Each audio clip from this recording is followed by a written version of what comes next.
രാവിലെ തന്നെ ബൂക്കിക്കുട്ടനും ലക്കി ബേബിയൊക്കെ നല്ല അധ്വാനിച്ച് ക്ഷീണിച്ച് നിൽക്കുവാണ്. കാരണം ഇത്തിരി മണ്ണേ ഉള്ളൂ, അത് മുഴുവനും നിരനിരയായി കുഴിച്ച് വെച്ചിരിക്കുക.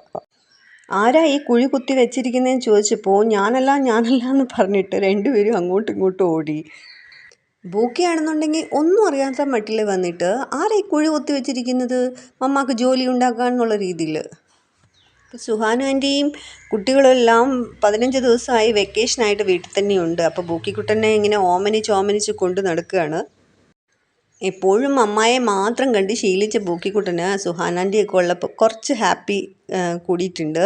അപ്പോൾ ബൂക്കിക്കുട്ടൻ ഇങ്ങനെ സുഹാനാൻ്റിയുടെ കൂടെ ഇരുന്ന് കൊഞ്ചുന്നത് കണ്ടപ്പോൾ ലക്കി ബേബിക്ക് ദേഷ്യം വന്ന്, ഈ ചേട്ടന് നാണം ഇല്ലേ, ചുമ്മാ ഇങ്ങനെ ഇരുന്നിട്ട് വലുതായില്ലേ കൊഞ്ചാനായിട്ട് എന്ന് പറഞ്ഞിട്ട് ലക്കി ഓടിപ്പോയി.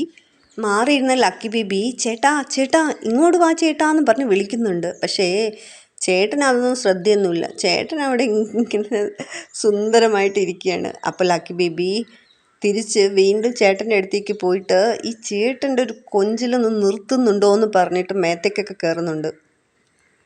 അങ്ങനെ വെക്കേഷനൊക്കെ കഴിഞ്ഞ് സുഹാന ആൻറ്റിയും കുട്ടികളൊക്കെ തിരിച്ച് കൊച്ചിയിലേക്ക് പോകാൻ വേണ്ടി അവർ ബാഗെല്ലാം തയ്യാറാക്കി താഴെ വരികയാണ്. അപ്പോൾ ബൂക്കി അങ്ങോട്ടും ഇങ്ങോട്ടൊക്കെ ഓടുന്നുണ്ട്. ഇവർ തിരിച്ചു പോകുന്നത് മനസ്സിലായിട്ടാണെന്ന് തോന്നുന്നു. ബൂക്കിക്ക് ഭയങ്കര വിഷമം.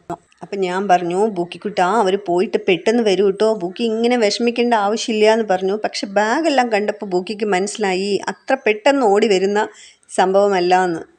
അവർ പോകുന്നത് നോക്കി ബൂക്കിക്കുട്ടൻ അങ്ങോട്ടും ഇങ്ങോട്ടും ഓടുകയാണ്. വാ മമ്മ നമുക്കും പോവാന്നുള്ള വെപ്രാളത്തിലാണ് ബൂക്കിക്കുട്ടൻ. അങ്ങനെ ബൂക്കിക്കുട്ടനോട് യാത്ര പറഞ്ഞ് ആദുവാവയും ആമിക്കുട്ടിയും സുഹാനാൻ്റിയെല്ലാം പുറത്തിറങ്ങി കാറിൽ കയറി ഇരുന്നപ്പോൾ ബൂക്കിക്കുട്ടൻ ആ ഗേറ്റിലും ഈ ഗേറ്റിലും ഓടി ഓടി നടക്കുന്നുണ്ട്. സത്യത്തിൽ എനിക്ക് ഭയങ്കര സങ്കടം വന്നു. പതുക്കെ ഞാൻ ബൂക്കിക്കുട്ടനെ വിളിച്ചു വരുത്തി ചിക്കൻ പുഴുങ്ങിയതെല്ലാം കൊടുത്ത് സമാധാനിപ്പിച്ച് കിടത്തി ഉറക്കി.